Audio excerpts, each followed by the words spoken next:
অনূর্ধ্ব-17 জাতীয় মহিলা ফুটবল দলের খেলোয়াড় রায়গঞ্জ হাতিয়া হাই স্কুলের ছাত্রী প্রীতিকা বর্মনকে রাজকীয় সম্বর্ধনা দিল স্কুল কর্তৃপক্ষ। আজই প্রীতিকা দিল্লি থেকে শিলিগুড়ি বিমানবন্দরে নামেন, সেখান থেকে রায়গঞ্জে পৌঁছান। রায়গঞ্জ শিলিগুড়ি মোড় থেকে বর্ণাঢ্য শোভাযাত্রা করে রায়গঞ্জ ঘড়ি মোড় পর্যন্ত তাকে আনা হয়। স্কুলের এই রাজকীয় সম্বর্ধনায় আপ্লুত প্রীতিকা।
সেই অভিজ্ঞতাটা যদি একটু বলো। আমার অভিজ্ঞতা অনেক বেড়ে গেছে, আগে থেকে যতটা ছিল অভিজ্ঞতা ওর থেকে অনেক বেড়ে গেছে। আর আমার অভিজ্ঞতা এমনই যেন বেড়ে থাকে আরো। জাতীয় দলে খেলে আসলে কেমন লাগছে? খুবই ভালো লাগছে, আমার যতটা ভাবিনি ওর থেকেও বেশি ভালো লাগছে। এই যাত্রাটার জন্য তুমি মানে কে কে তোমাকে সাহায্য করেছে? আমাদের বাড়িকার, আমার বাবা মা, আমার কোচ এবং আমার স্কুলের প্রেসিডেন্ট, আর আমাদের পাড়ার মানুষ। বলছি যে রায়গঞ্জের মতন একটা জায়গা থেকে তুমি জাতীয় দলের সুযোগ পেয়েছো, আগামীতে যারা ফুটবল খেলতে চায় তাদের উদ্দেশ্যে কি বলবে? আমি যদি চাইবো কি ওরা চেষ্টায় চালিয়ে কখনো হার মানতে হবে না। যেন আমার বাবা আমার সাথে সবসময় দেখছে, আমার কোচ, ওদেরও মা বাবার সাথে থাকতে চাই। মা বাবার সাথে না থাকলে কিছু হবে না, এবং কোচেরও দরকার।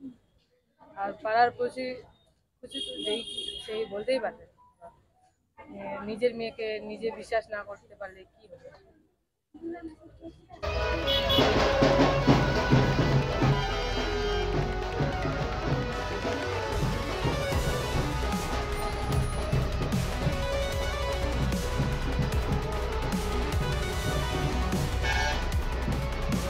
পুজোর আগে রেডিমেড পোশাকের মনকাড়া কালেকশন নিয়ে এবার হাজির রায়গঞ্জের বসন্ত স্টোর্স।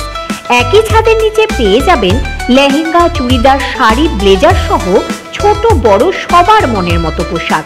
তাই আর দেরি নয়, আজই আসুন বসন্ত স্টোর্সে।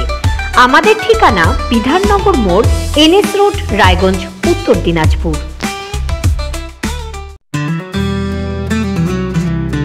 গ্রসারি থেকে কসমেটিক্স,